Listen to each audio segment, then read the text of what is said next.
All right, so hello and welcome to this video. Thank you so much for tuning in and sharing this now moment with myself and with one another.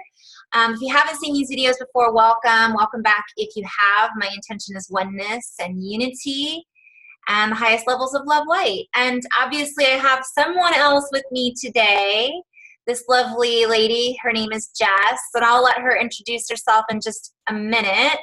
But this has kind of been, we'll just say we've been trying to get together and do this for a while. And I'll just back up and say some of the videos that I've been doing lately, if you guys are new to these videos, I've been inviting other sistars and brothers to come in and play because I've met some really amazing people doing the work that I do. And in this interaction, I'm not even calling them really sessions anymore, which you and I haven't really talked about, Jess, but I'm in this real, and we can talk about this a little bit too, this morphing. Like, things are totally changing for me and my own, and I think this will be part of our topics today, where I feel like everything is a co-creative collaboration, energy information exchange. And that's kind of what this kind of feels like to me. So when I met Jess, we did a session together, and I've done this with quite a few people that I've worked with, and I'm like, well, wait a minute, you're doing what I'm doing, we're just doing it in different ways, essentially. So I got goosebumps when I said that. So I've been guided to tell a little story, and then I'll just introduce you. And the short story is that when I was in high school, I had a math teacher, and I was getting a C in the class, not doing very well. Not that I was ever really good at math. But he's like, Carrie, I just can't seem to get you higher than a C. You're not understanding it, whatever. He switched me to another math teacher, and I've told the story before in my videos, but I got an A because I was learning it from a different person, from a different perspective, and a different style. And so the reason I'm sharing that is I really want to bring to the table all of these wonderful, beautiful interactions that I've been having with other way showers, light workers, just people, humans in this experience. But so I'd love it if you wouldn't mind just sharing a little bit about yourself and what you do. And I kind of love this combination that you have with the gifts that you provide. So I think we'll just start there, and then we're just going to play and have conversations and see where it goes. Sure. Yeah. Okay. Yep. So my name's Jessica Maitri, and I'm based in Boise, Idaho. And I've been a mental health therapist. I'm a licensed clinical social worker in private practice for about 10 years. And my practice has shifted over the past probably 4 years into more an embodied therapy practice. So I'm also a Phoenix Rising yoga therapist.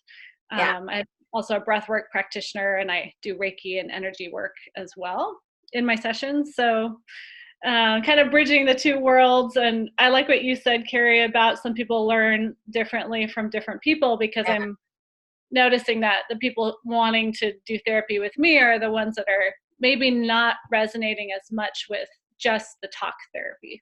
Right.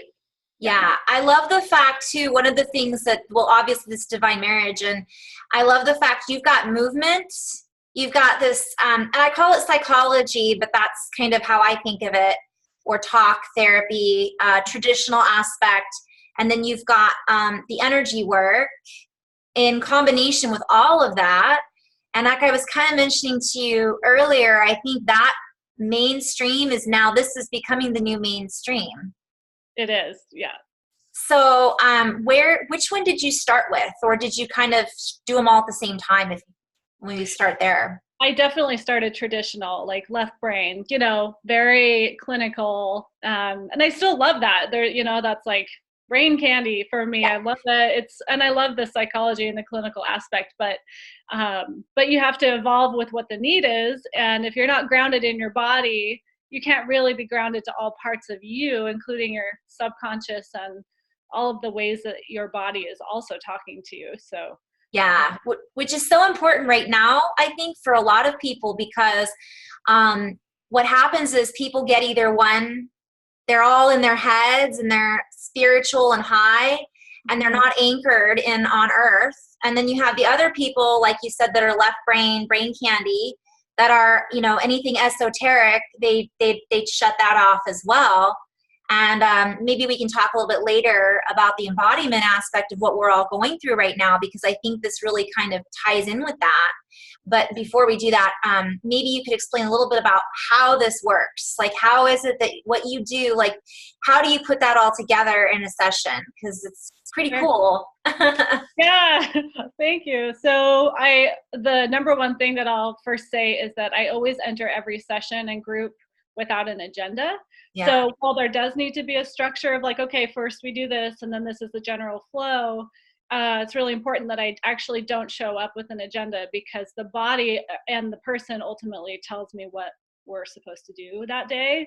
Yeah. So we always start with grounding. We always start with breath work and grounding. And then we always do an eyes closed practice to get them connected to what's showing up in their body. And that's where we start. And then from there, we just co-creatively, we're in flow together. And sometimes it goes into standing and moving. Sometimes it goes into therapeutic, like free writing, which is like right, left hand type writing, where you just let it flow. Other times we just do breath work. So I have a table in my office, and we actually get them in that space, which is an altered state of consciousness, really. And we're tapping into that subconscious.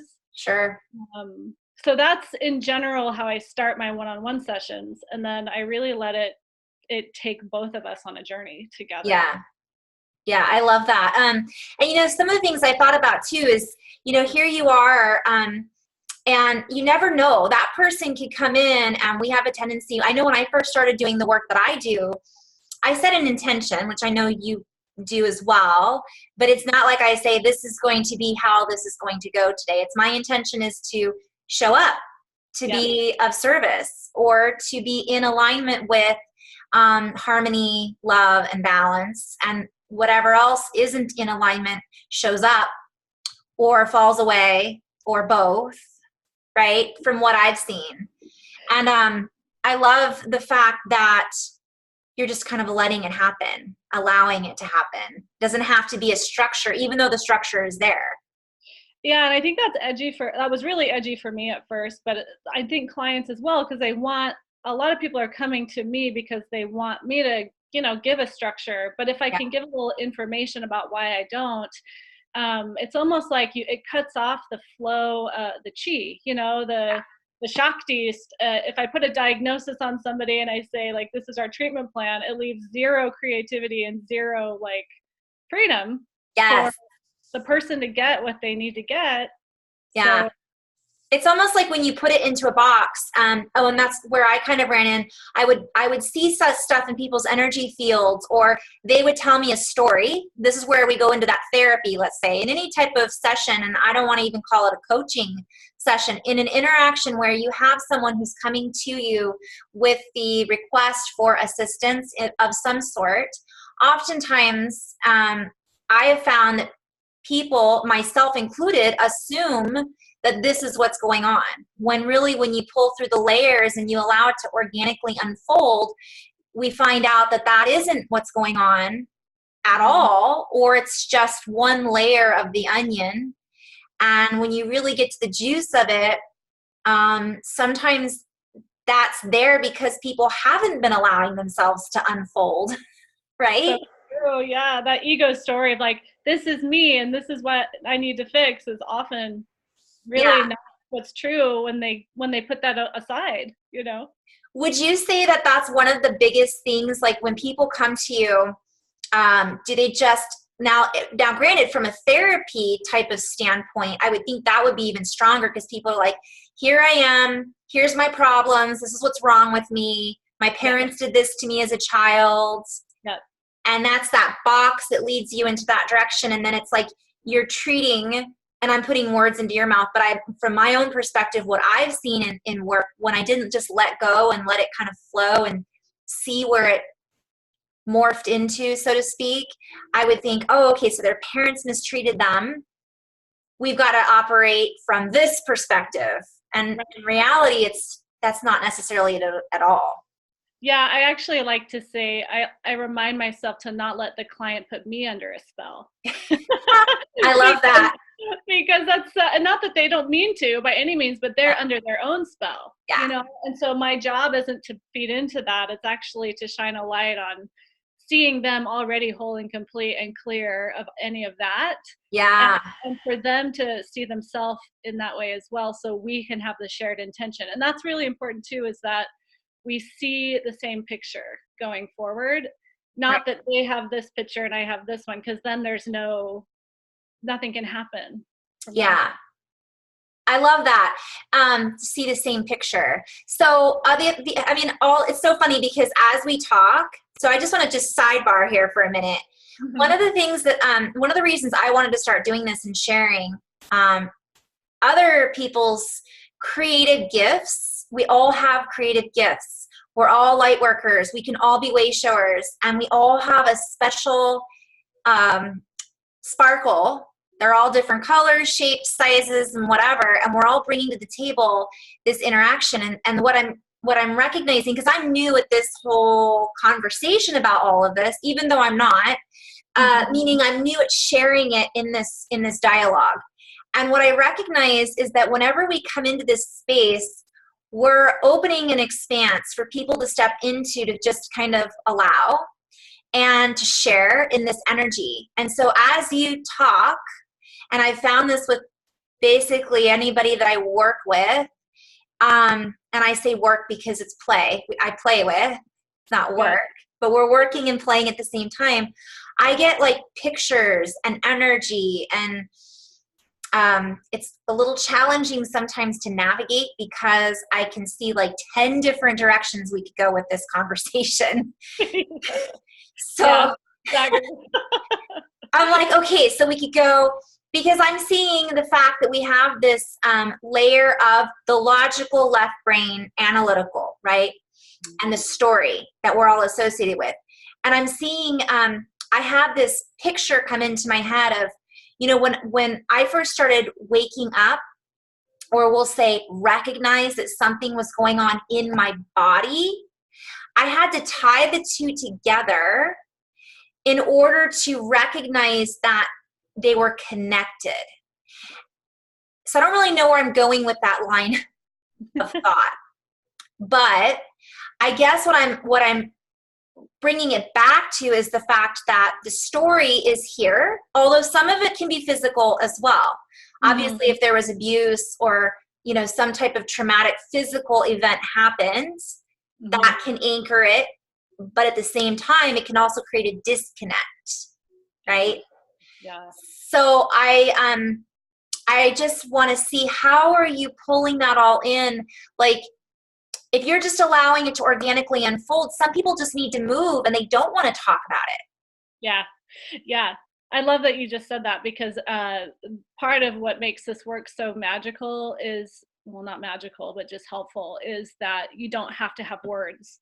So a lot of times I'll tell them that they can express whatever's coming up for them in like a gesture or a color or a sound or some kind of physical movement. So they don't have to say, I'm mad because I'm having this memory show up. They can, or they can just clench their fist and be like, oh, you know, or whatever. It's just like, there's no right or wrong to how whatever needs to be witnessed gets witnessed, which is really important.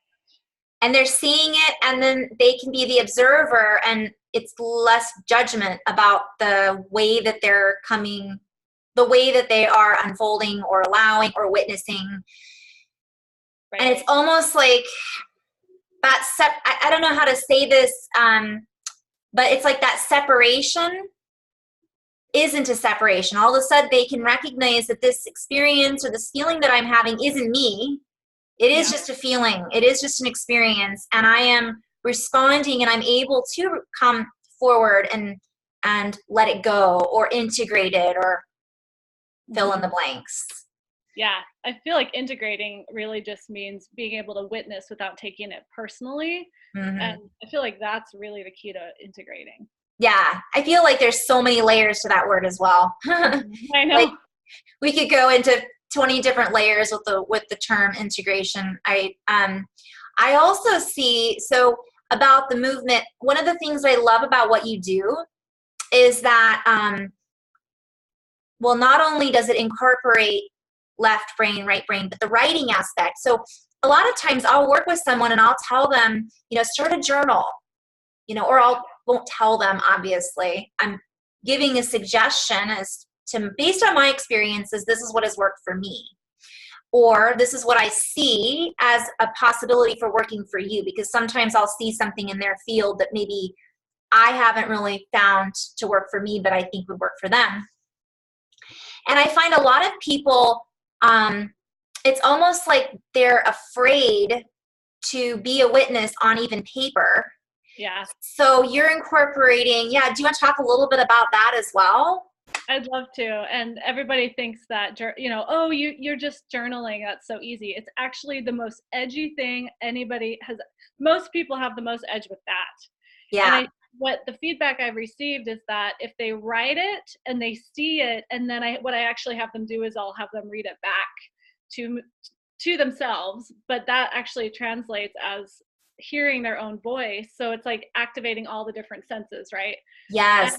And it makes it, quote, real for them in a whole different way. Yeah. They're dealing with all their senses. They're auditory, visual, obviously the vocals and that is embodying and taking it, and sometimes even just bringing that up in itself is an instant activation or release of trauma or integration in general too. I love the fact that you're having them read it out loud. That's a great idea.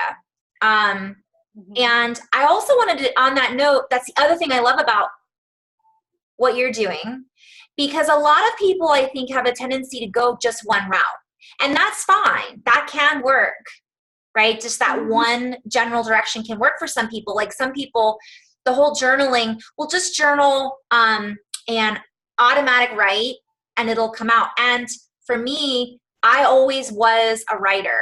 I always liked to write things down. However, there was a whole period of time where I wasn't really connecting in with my higher aspect. I was just writing to write. And I think that's different. You know, it's the agenda versus no agenda. Yeah, because a lot of people are like, well, I don't know what to write about.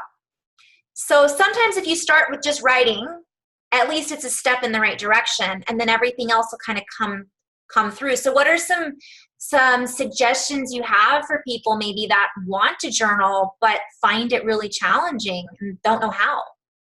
Well, a prompt would be, I always just say, usually, just so you know, kind of side note, when I have people start writing, they're already in an altered state. So I love that. Oh, let's start there, because you said breathing, breath work. Yeah, eyes closed, grounding, meditation. And the reason for that is because it's getting that ego out of the way even a little bit more. So guided visualization. So for people that can't supposedly or have an edge around sitting down and writing, that's because your left brain ego has, it's on and it doesn't feel safe. Yeah. So so on the altered state, so your breath work, I just want to, that was a good place to start. And I kind of forgot about that temporarily. And that's kind of important to remember. And I love the fact that I forgot about it because most people do. Yeah. So it's like, just breathe. It's already happening. Yeah. And so when you go into that breathing state, because you do pranayama and all that as well, that's associated with the yoga or pranayama. When you're doing that, you are like, for example, when I'm doing meditation, a lot of times the alternate nostril breathing is good to help wake up that right brain, left brain connection. And also, I thought it was really important what you said about breathing and grounding. Being present in the body. Has to happen. That's like a non-negotiable. That's probably the only thing that is non-negotiable about my sessions. Right. You have to be in the moment. Yeah. So what if you have someone, let's start with that and then we'll get to the writing later, because I love the fact you said that can be one of the hardest things, because it really is. I have found so many people that I've worked with, they don't write. or they don't know what to write. So we'll back up and say, so you start with the breathing, which is obviously important, and it is very easy to forget. And then once they are grounding, how do you recommend somebody gets grounded? Now, I know what I would say, but, you know, I'd love to hear your approach. And I'm sure it's different depending on who you're working with. Let me back up for a moment. Before we're going into those steps even further, from your perspective, you're coming from this also not only logically, but intuitively. Right. So if you're like the work that we do, and this is one of the reasons when we connected, I was like, all right, we're doing the same thing, but in a totally different, same style, is when you guys, when it's almost like you can then know what direction to take it. Yeah. So maybe we should even go to that. Obviously, while they're breathing, you're kind of getting a read on body language, intuition, your Reiki energy, which I don't even like to use the word Reiki. I like intuition. Nothing against Reiki. Obviously, I'm a Reiki master as you are a Reiki healer as well. But obviously, this is beyond that. Where does that come from? Yeah. So it sounds like backing up to when they book. Yeah, let's go back to the beginning. Hey, wait a minute. I guess we could have gone back to the beginning and you could have explained a little bit about yourself. We're going backwards here. There's no such thing as backwards forwards. Exactly. It's all a circle. Right. And that's one of the funny things I want to point out too is a lot of this is kind of like that. And that's why you can't have this linear concept of how things should unfold because exactly it doesn't work. And people really, it's interesting too, because people are waking up and expanding. When I say waking up, yeah, I mean that with love, and it doesn't mean they were asleep, but they're wanting more. You know, people are just in general expecting more from people, as they should, that are saying, I'm a practitioner, I'm a professional. Yeah. And they should. You know, that's where we're holding each other accountable in this different way. And that also, the beautiful thing about that though, is that I feel that it goes both directions now. So they're asking more of me, which is amazing because I can step into my dharma in an easier way. But I also expect more from them in the sense of like showing up and setting intentions and going deep and not just showing up and talking about the same stuff. Right. And going in that hamster wheel cycle that I think just talking about things can do. It's like rewind, and then, all right, let's try a different direction. So I guess we'll just kind of go back into, so the breathing is so important. So the breathing is, I mean, we could go so deep and talk about the breath, but if we're just thinking of a basic interaction for people that are waking up, wouldn't that be? And when we say waking up, I totally get what you're saying. And everybody watching this, everybody wakes up at their own level, in their own way, in their own timing.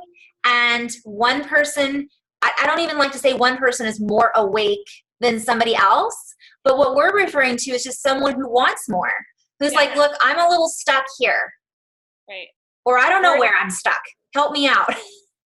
Yeah, and I forgot who said it. It might have been Jason Estes, actually, but it's something about like people that the word waking up just means they're more willing to be uncomfortable with truth. Yeah. Like they just want what's true. They don't want what's not anymore. I love that. Yeah, so they're wanting to discover more truths about themselves or layers and kind of just be like, I'm ready to move forward. I'm ready to expand. And we're all assisting one another in doing that. And I love the fact that you said it's showing up for me as well. So whenever we have these interactions, just like when you and I work together, it's like half the time somebody will book a session and I'm like, wait a minute, this is a total interaction, and I'm just as grateful in every interaction as the person I'm working with, because we're constantly learning new things about ourselves, because we are expanding into this oneness in our unique interactions and abilities and all of this. But the breathing, it's like, so to come back to that and kind of pull it into, if we were to go into a step-by-step process in a linear, it isn't even a step. It's just bringing you more awareness to, am I breathing? How am I breathing? Yeah. Where's my breath in my body? Right. And then, oh, wait, I'm not breathing. So what does that mean? I mean, you can just start with that and go in so many directions. Yep. Yep. And then once you do that, that in general grounds them into their body. Oh yeah. Into the present moment. Yeah. All of it. The breath is just the answer for sure. And I love the fact that sometimes you said sometimes you just do breathing. Uh-huh. Because Yeah. sometimes people are so in their heads, if they're not breathing, they're in this constant fight or flight, yep. reactive, disassociated space.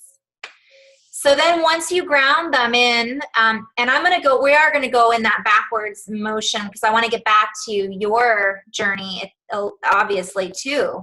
But then let's say you're working with someone and that you've done the grounding, you've done the breath work, and do you ever have a situation where somebody, and I'm asking this as a rhetorical question because I've experienced it as well, and I'm sure a lot of other people have, that they don't stop talking. It's like, that's all they want to do. They don't want to do the other work. I know. Yeah. Yeah. I mean, I'll just kind of call it out in a kind way, just bring it to because that's the thing is a lot of this is not conscious. It's a habit. If that's their defense mechanism for staying safe is to push talk, I'll just bring it to their awareness. That's all it takes. Yeah. That's all it takes, I love that. And sometimes we do need that reminder. Uh-huh. Because we're going, and someone just puts their hand on our shoulder, and we're like, what? Oh. Oh, yeah. Yeah. So, and then you have the ones that don't talk at all. Yeah. So you go through this process and intuitively kind of follow it. And then tell me a little bit about the movement, if you don't mind. Sure. Yeah. So that's more when it's appropriate and when my intuition feels guided to have them stand up out of the chair, move over here, and then I'll stand up with them. And I always mirror because we're in coherence, right? Mm-hmm. So it's not like I'm just sitting in the chair and I make them stand up and move, So I get up with them. Yeah. And then I always have them drop into their body. So it's always eyes closed. And then I'll just invite them, if let's say like their heart's really wanting some attention. So we'll just anchor them into their heart, really get grounded in what it feels like, the colors, the textures, the smells. I know that sounds funny to our brain, but it's like, what's there? And then I'll have them make a gesture or a movement that can bring it to some kind of an edge for them. So that could, a lot of times it's just like an arms open and they'll expand their chest to an edge and then I'll have them hold it. I love that. It's like a boundary. Yeah, find their own boundary. Yeah. So I just recently had somebody ask about that. Like, you say, Carrie, you drop into your heart space. What does that mean? And I explained it to her. So thank you, Rachel, for that beautiful question. So I explained it to her from my perspective, but I love the fact that you're including what does that look like to you? And I kind of said the same thing. It's different for everybody. I have a way that I get into my heart really quickly, but it wasn't always the case. Mm-hmm. So you're bringing up texture, and I love the fact that you brought up, did you say smell, or did I imagine that? Smell. Yeah. Okay. Yeah, any senses, which our brain thinks is funny, but it's like all of our senses are always present anywhere. Yeah. Have you ever had anybody say any weird smells associated with that? Yeah, because like a lot of times the picture, the visual will be like in a field with beautiful flowers, and they smell roses. Yeah. And the color is red or whatever. Yeah. Interesting. Mm-hmm. I love that too, because it doesn't make it, I think traditionally, the way that I was kind of brought into all of this, I don't know, knowledge, I read a lot of books and I saw what resonated with me. And there were always these books that said, this is what it looks like. This is what you're supposed to visualize. And I love the fact that it's like, sometimes it's this color, sometimes it's this smell. And I remember I had associated with that too, red. Some people go, well, that isn't the color of the heart chakra. And I think we're also coming out of that, well, you're wrong. This is what it's supposed to be like. There is no right or wrong because there isn't. Right. Yep. And that in itself, thinking that you have to see it a certain way, from my perspective, is part of what blocks that heart expansiveness. But I love the fact that you gave a boundary to it, or an edge is what you called it. Mm-hmm. And the client explores that edge. And that makes them feel probably safe as well. Yeah. Because, go ahead. I was just going to say, and most of the time they can stay with that, or if they want support, I can place a hand there or do any kind of support, but only if it's actually going to help them stay with it, like stay present to see what comes from that. Yeah. What I was thinking was, I love that, because I have been in, in my early, even now, sometimes I'll work with someone and, I'm constantly learning, I'm constantly growing from this. And I did have several experiences where it was like, whoa, that was scary for people, because they hadn't gone into their heart, or they didn't know how expansive it could be. And it got so expansive that it freaked them out. And it made the situation scary and feel unsafe. And, in my beginning energy work, I didn't realize that was possible. And then I understood, oh, this is what boundaries. Right. Right. Oh, that's what boundaries are all about. That's why my guides were telling me to go easy. I didn't quite understand it, because it can be when you open that space and you're not used to being in that expansiveness, it's like, where do I end? And where do I begin? Where do I end? Yep. Yep. Dark night of the soul for me. Yeah.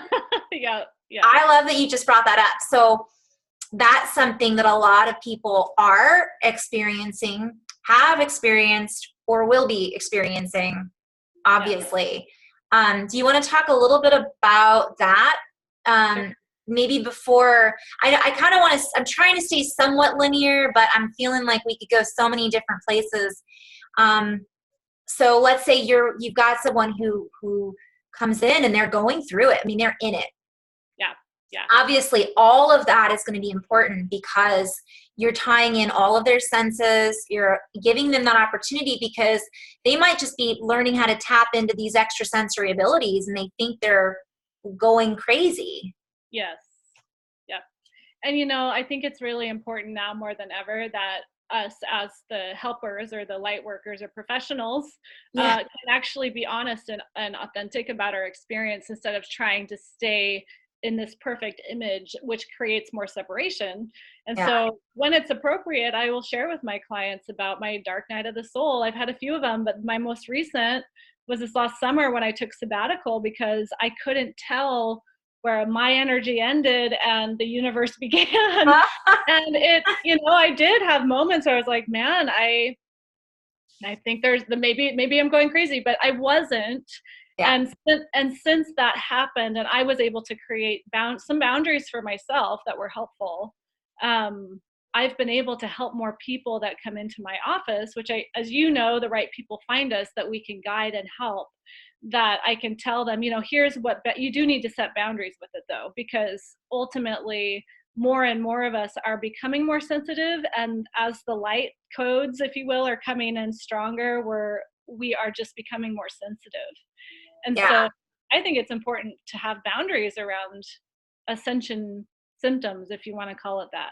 Yeah. Do you have any suggestions? Like what if somebody listening is going, what does she mean by boundaries?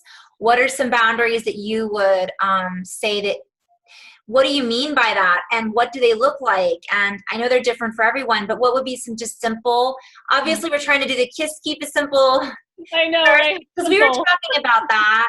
A lot of times we really get complicated with all of this. And part of what I was guided to do was to simplify it, even though sometimes I don't. Yeah.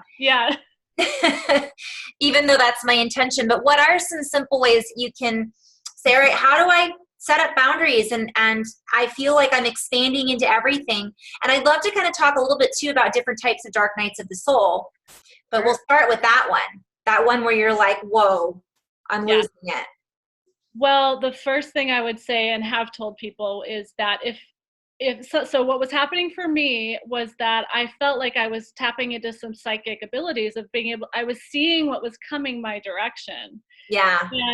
But because I know. So I could see what was going to happen, whether it was with myself or a client or a potential situation, but it hadn't happened yet. But I started to make some adjustments in my life too early.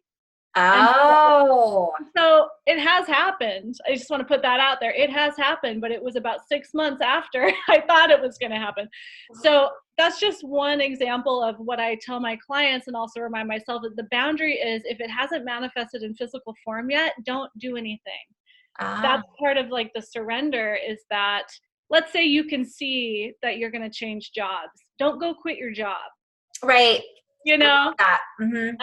So, you know, and that's just kind of learning that we're playing with time, which I know you and I have talked about many times in our sessions. Yeah. That we are dealing with time. Yes. I love that. We just went into 10 different layers. Yeah, I know. And goosebumps everywhere.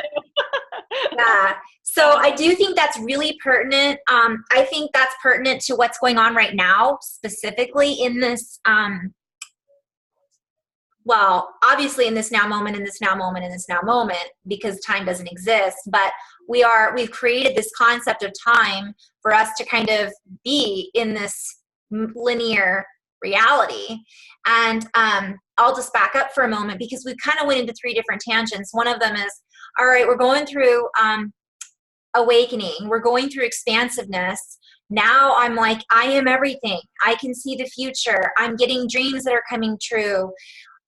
There comes these different layers, and I want to touch also on the time thing, and I also want to touch on the fact that you said, I'm just saying this for my own, you can keep me on track, but and the idea that, you know, if it hasn't happened, like a lot of people, same thing with relationships, same thing with, I mean, we could go on and on, same thing with okay, I can see the future, I'm psychic, that's all I'm going to do. Because that is an attachment sometimes, and it's not necessarily A, going to stick in that same way, right. And B, it could be that you're not meant to just go in that direction. It's just something that you're tapping into for your own. So I just went into another wormhole there, didn't I? All right, let's all relevant though. It's all relevant. It's like we go through this awakening, and so the first thing is set up those boundaries. Yes, we are one. Yes, we are all love and light. Yes, we all have shadow. That doesn't mean that my experience is your experience. Right. And that doesn't mean that just because we're one, I've talked about this before, I'm not going to go to my neighbor's house and sleep in their bed because we're all one. Like, it doesn't work that way in this reality. Right. And just because somebody says, like myself or someone else says, I can see what's going to happen for you, doesn't mean that that's what's going to happen for somebody else. So I love that. That boundary is huge, where we're not giving our power away to somebody else. Yeah. Okay. Let's play with that for a minute. Okay. Yeah, let's do that. So you're not giving your power away to somebody else. You're not setting up. So let's go into that a little bit. So like, let's say, because a lot of people will want, and I know for you, it's like, I don't like a prediction is just that. It isn't the end all, know all, be all. Right, right. Because there's multiple timelines. There's multiple dimensions. There's always a choice point. Yep. So maybe when we're talking now, these are the things that are we're maybe tapping into, that we're lining up with. But if you have a sudden decision to go a completely left turn, you're ending up on a different timeline that maybe wasn't as probable before, but now it's really probable. So that shifts your whole concept of what your future is. And I love the fact that you said, don't quit your job just because you see yourself going in a different job. And I'm going to let you kind of rip on that. But what I was thinking about that is, because part of you going to that other job could be the person that you meet at this job, right, that's guiding you there. Yeah, it all goes, I really feel like this is a theme almost of our talk, but it's like, it comes back to stop having an agenda for life. Like, stop trying to control it, even though it's like from your higher self, or like from like a dream you had or whatever. It's like, we still want to control how it unfolds, and we need to stop doing that. Yeah. You know, I Yeah. don't know. It's another ego identity. Yeah.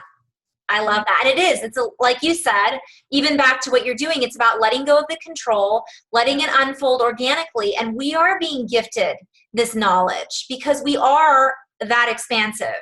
We can all see the future or hear I have goosebumps like all over. And it is about being responsible, not projecting that onto somebody else, and not you had said something earlier. Oh, being the witness. Yeah. Yeah.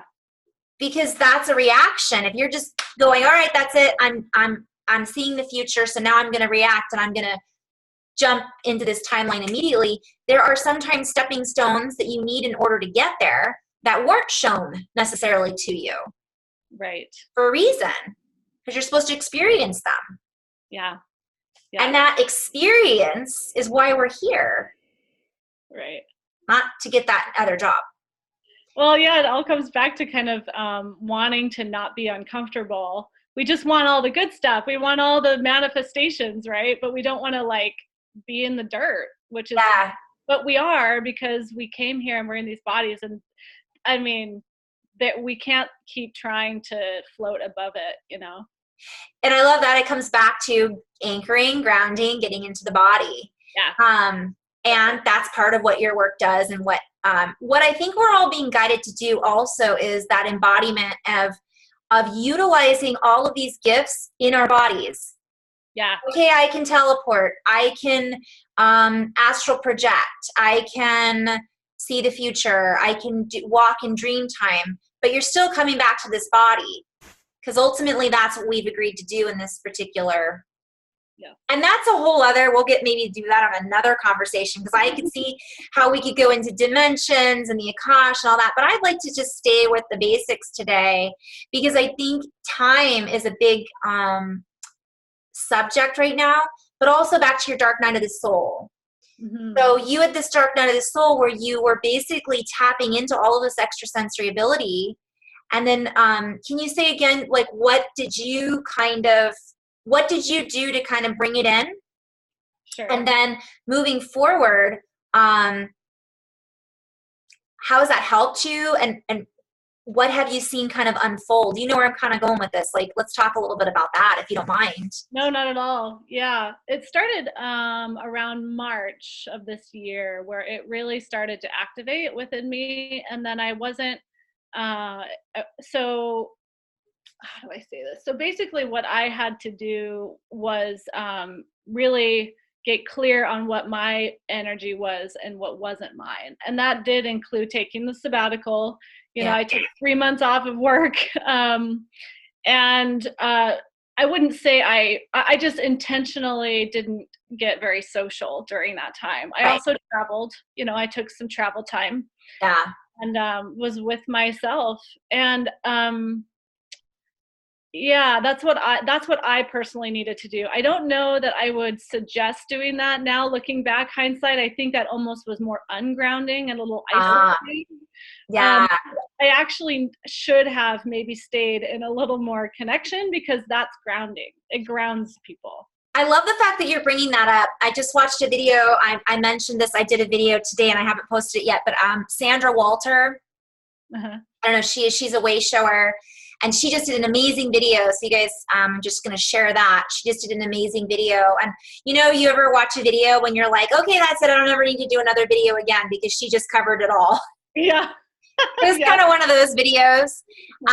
But of course, that's, you know, again, which teacher are we listening to? Some people are going to hear it and other people aren't, or they're not going to get it. But she talks a little bit about that. And, you know, it's great if you want to go into bliss, or those that are going through the dark night of the soul, they just want to retreat, not have anything to do with anybody. And I went through that as well. But I think that's really cool that you're saying, looking back on that in hindsight, because now you can teach others who are going through it. Like, you don't necessarily want to disconnect entirely, because it's almost like you need those experiences to help keep you on track, I guess. I totally agree. Yeah. So then you went through that and you had set these, you know, this is what I am, this is what I wanted, you know, you kind of came back much more. Yep. focused. Yeah. And for anybody that's listening that can benefit from this, that was something else I'll say is around August is when I came back to do work, and I had a very clear vision of where I was going. And when it didn't manifest in 3D as quickly as I wanted it to, I had an extension of my dark night of the soul. Oh, yeah. So, but here we are in 2020, which is again later, where it actually is happening. It's starting to happen for me. Yeah. But again, I know I had to go through that to learn. I need to let go and not have an agenda. Trust my vision, trust that clear vision, but let go of how it unfolds. I love that. I love that is, yeah, exactly how I see it too. And it almost like you're gifted this vision, and rather than looking at it like, okay, I want it now, I'm going to skip, I need to know how it's going to happen, when it's going to happen. It's almost like, no, you've been gifted this vision so that you know everything's going to be okay. Yeah.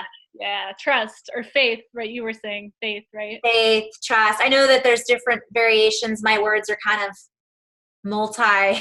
I say one word, it can mean 10 different things. I don't really have like a linear anymore of that. That's a whole other story. So the dark night of the soul, I love the fact too that this is just one extent, and it extended your dark night of the soul. So the more you're in resistance, the more it's going to show up. That resistance is going to keep showing up and showing up for you. And then it pushes away what your higher self was showing you was already there. Yeah. Because time doesn't exist. Right. So funny. I know. So this aspect of time. So what have you been seeing in your life about this? Because for me, I could go so many different directions. It's constantly changing. Yeah. Now here it is August. So you went through this in March. And that's really seems like a really long time for you. It was, yeah. Yeah, I'm just coming out of it. Yeah. But I'm looking at this like that really wasn't that long. Right. I mean, but when you're in it, feels like forever. Mm-hmm. Right. And it's almost like, I think that's a really funny idea too, is because it's like you're extending out that time. It's like you're stretching it out because you're resisting. And so it's like, all right. Totally. Yeah. Totally. So now so back to the whole dark night of the soul thing. So you've got other people that go through other types of dark nights of the soul. And not that I want to just talk about dark night of the soul, because that's been such a topic that I think has been covered so much. But I think it's so valuable because oftentimes, like you said, you've gone through several dark nights of the soul. Mm-hmm. And as a way shower, as a guide, as a teacher, as a co-creator, I think that's valuable. Oh, yeah. Oh, yeah. You can't take people where you haven't been, I don't think. I feel strongly in alignment with that. I know we've all been there in multiple lifetimes, of course, if we want to look at it from that experience. But so some of the other things, it's like that helps you kind of be able to meet whoever you're working with where they're at. Right. Right. And what would you say? So we've kind of already established like the boundaries thing, but what are some other examples of dark night of the soul, if you wouldn't mind just touching briefly? And how did you kind of get through those? The first, what I would consider dark night of the soul, was when I was 25 and I came out of the Mormon church, and I actually have a lot of love and compassion for myself and others that are part of that. So I actually have zero negative feelings, just putting that out there. And really, really grateful for that. But the dark night of the soul during that time period for me was when the foundation of what I thought was true became, in my reality, not true anymore.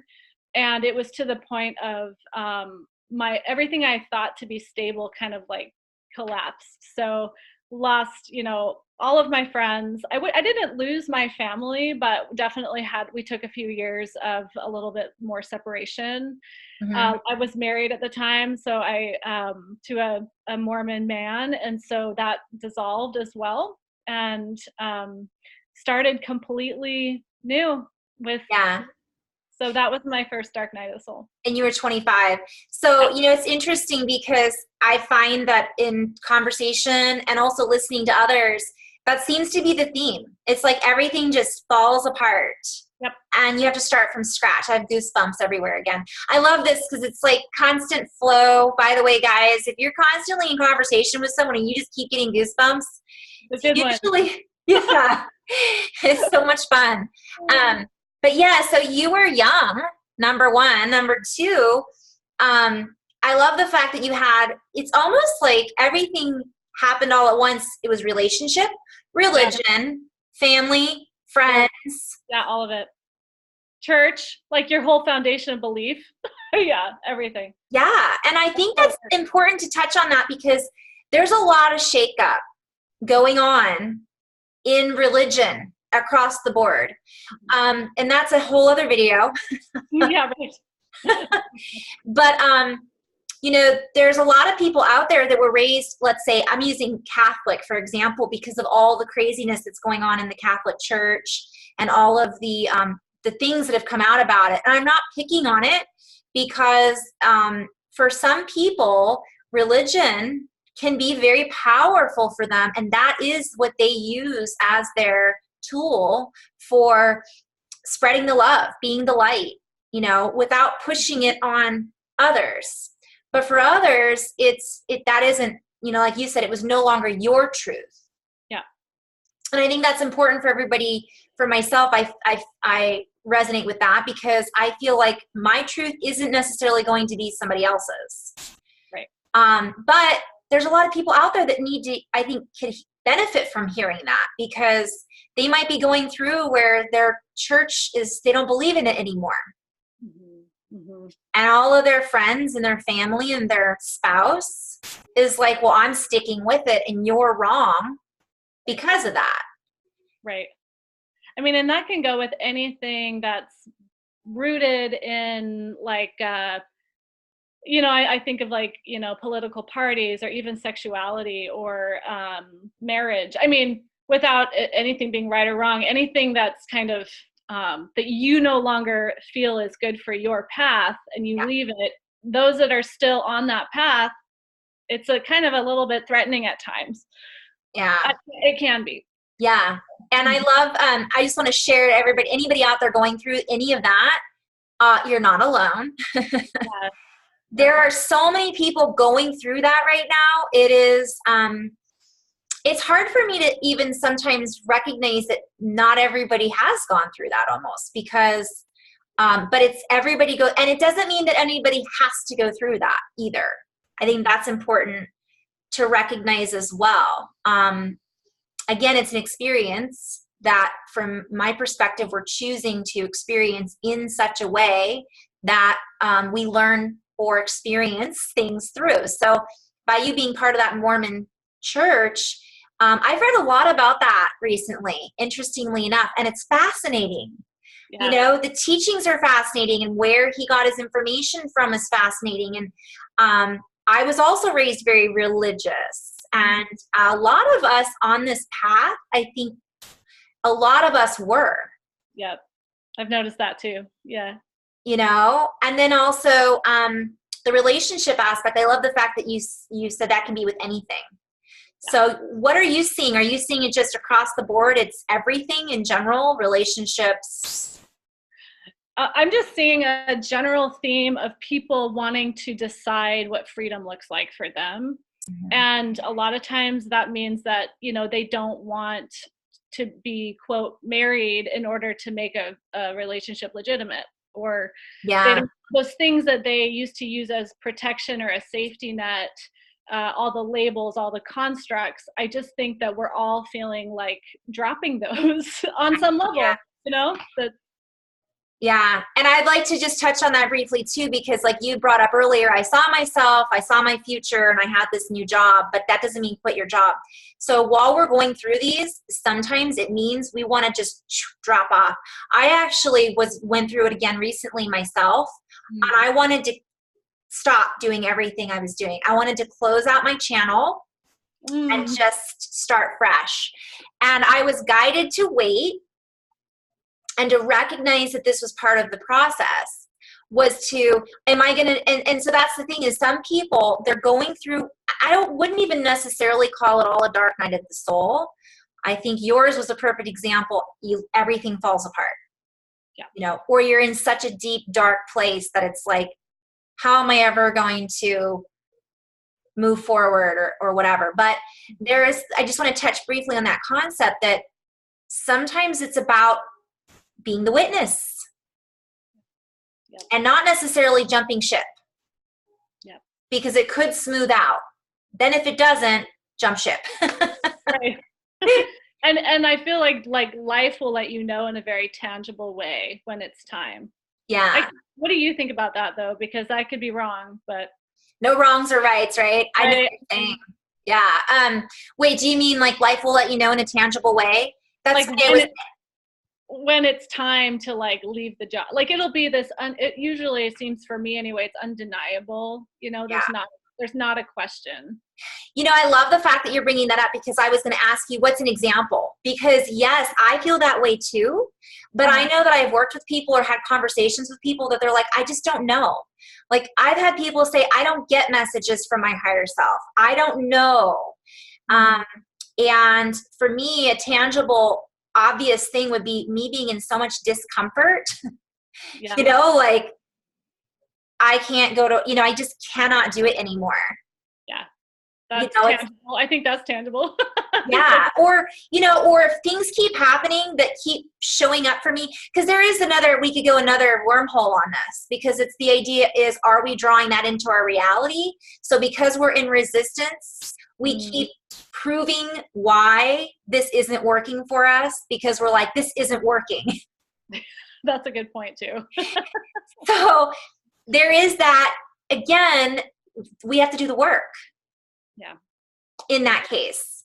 So sometimes working with somebody else or doing a sabbatical and not working with anybody and just kind of hibernating to see how we feel. If we've got vacation time, let's say it's a job, or we're in a relationship, we say, honey, whatever, I need some alone time. I need to go do a yoga retreat, or if it's a guy and he needs some time to just be in the mountains by himself or whatever. I do feel like being in nature is really important.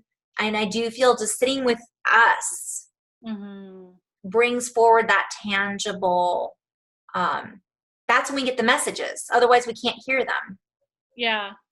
Don't you feel? I do. And I also think what goes along with that, Carrie, is like that, I forgot what law this is, but it's like an object in motion stays in motion. You know, it's kind of like if we don't stay engaged with life on some level and we get really stagnant and just like hibernate, it is actually really hard for the universe to like meet us too. So even if we want to, you know, staying engaged and somewhat in motion, I think helps. Yeah. Or whatever, you know. Yeah. And so when you were saying, what would be some other things that would show up that would say, all right, it's time to move on? Ooh. I think if you know at a core level that you are not being true to if you have to pretend to be somebody else, you know. I love that. Yeah. If you're like denying your truth is. Yeah. And that's a key, again, goosebumps. That's another key topic right now. So, I mean, what's happening whenever I'm kind of reaching out and seeing, okay, what's going on with the energies? What are some topics that are coming up? You know, because we've had the dark night of the soul, the twin flame. I'm just throwing out some mainstream.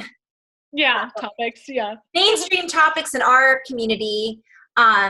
Where if I threw this out with somebody else, I mentioned to somebody, by the way, sidebar, to this wonderful person that I work with about the Schumann resonance, and they were like, what is that? And I was like, yeah, that's a valid point. Like how, and so I gave them some places to check out so they could look it up and understand it from their own perspective. Yeah. But anyways, my point was, I got a little sidetracked, squirrel, that what happens is we're in this space where there's so much going on, and the twin flame, the dark night of the soul, time is changing, divine feminine, divine masculine, disclosure, and you said truth. So we could do a video on each of those topics. Totally. But when you, like, let's say somebody doesn't know what their truth is. And truth is always changing, right? So I just added another wormhole, but it's like another edge that truth is always evolving. Our truth, my truth now is different than it was yesterday on certain things. Yeah. I love that. Yeah. Mm-hmm. So I think too, the work that you're doing is so valuable because there are people out there that don't know what their truth is because they have been, I don't know if ignoring it is even the right word. That's one word we could use for it, or they haven't gone deep enough to do the work, to find out what that is. They didn't even know that they didn't have a truth. Right, right. You know, who am I? I always think of Zoolander. Who am I? So if somebody says, you know, for me, I think journaling and just doodling and doing all that, but that's easy for me. So if somebody's trying to figure out their truth, what would be the first thing that you would suggest for them to maybe help them with that? Yeah, I think the first thing would be to acknowledge and give themselves permission to let their truth change, because it's kind of like the writing, Carrie. It's like people don't want to nail down their truth because they think they're going to have to stick to it forever. Yeah. And so they don't want to choose their truth. It's like, no, you already know your truth. You just need to let it be flexible and give yourself permission for that to change. And then it's easy to know your truth. I love that. It's yes.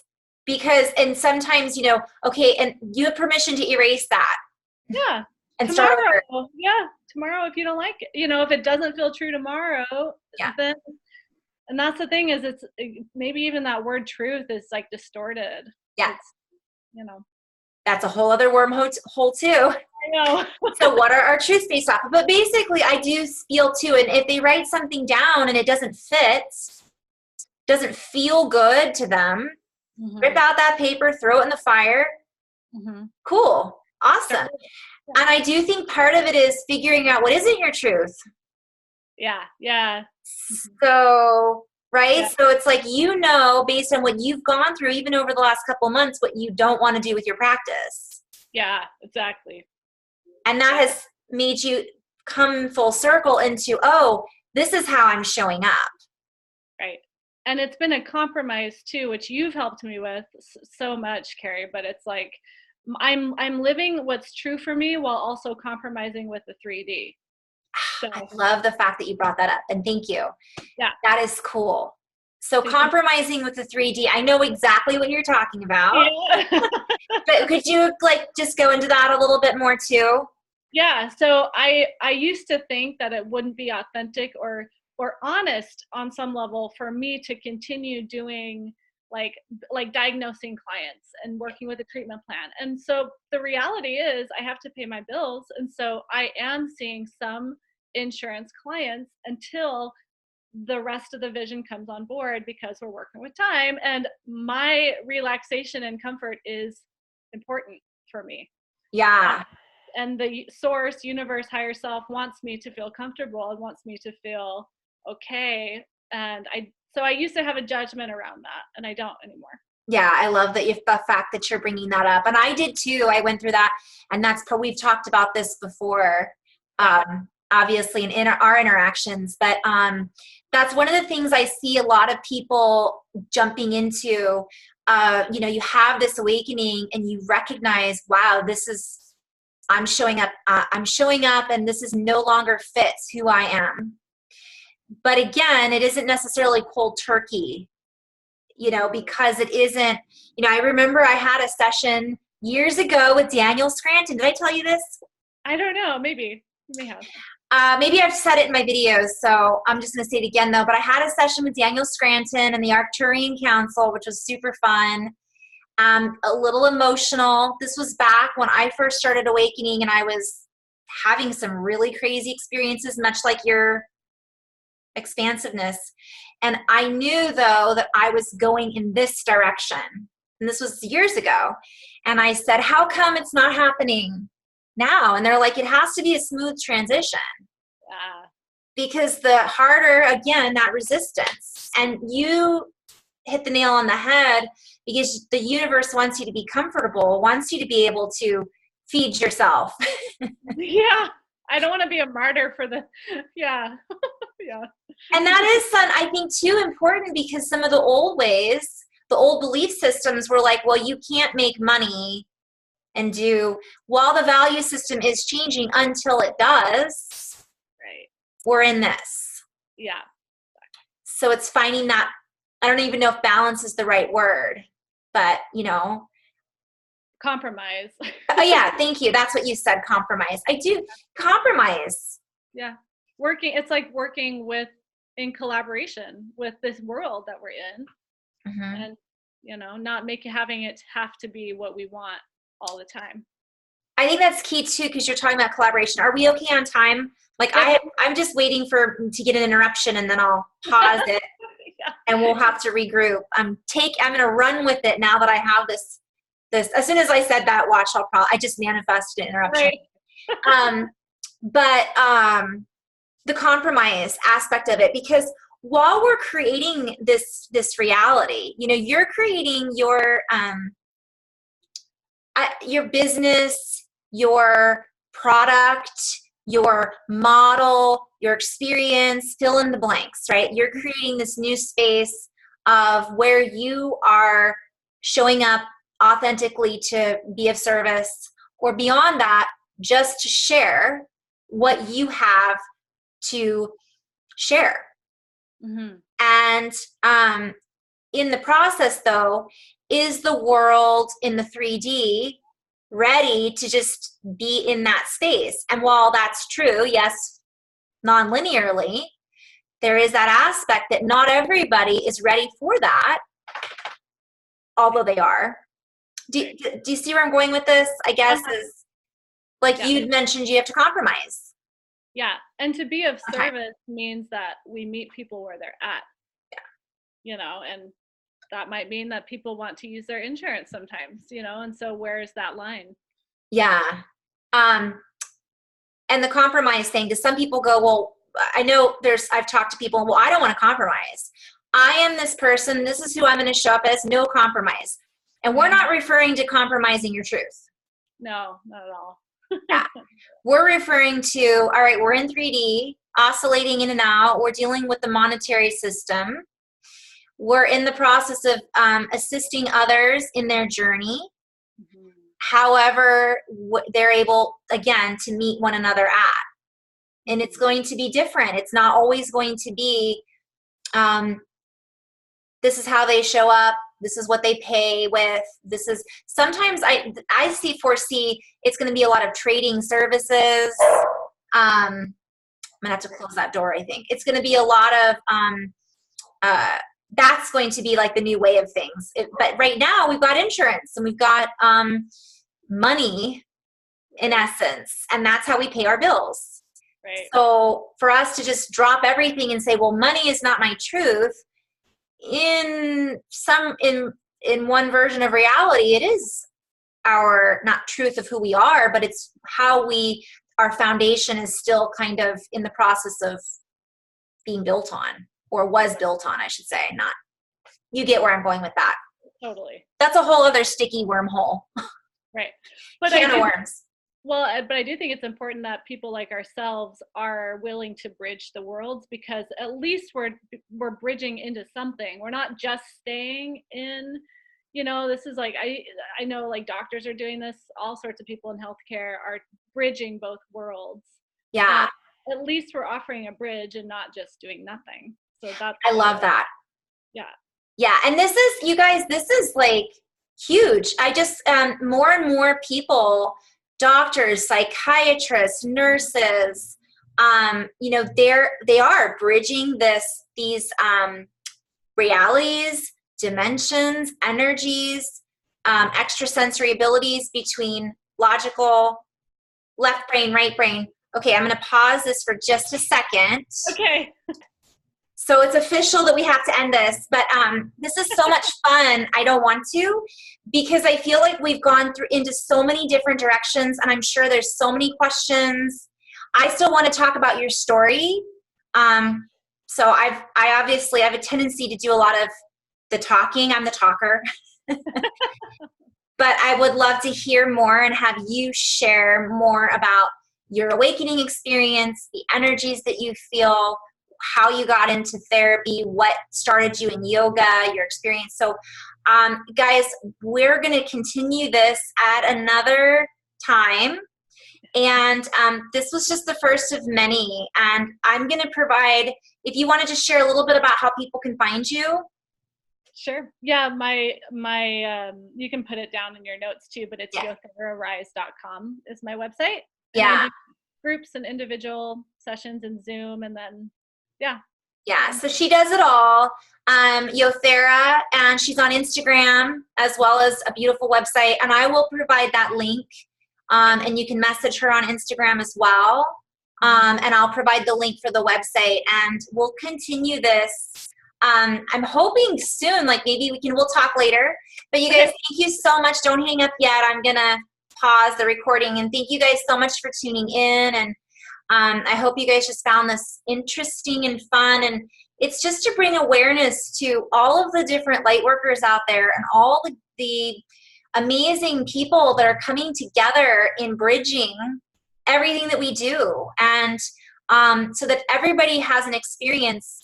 Some things are going to work for some people, other things are going to work for other people, and the more we kind of bring this all up and bring awareness to what we're doing, how we're doing it, and the fact that we're all in this together is part of what this journey is all about. I mean, it is what this journey is all about. So I'm so grateful to you, Jess. Thank you. And to be continued. So namaste, guys. You can stay on just for a second. Okay. In love and light. I'll talk with you soon.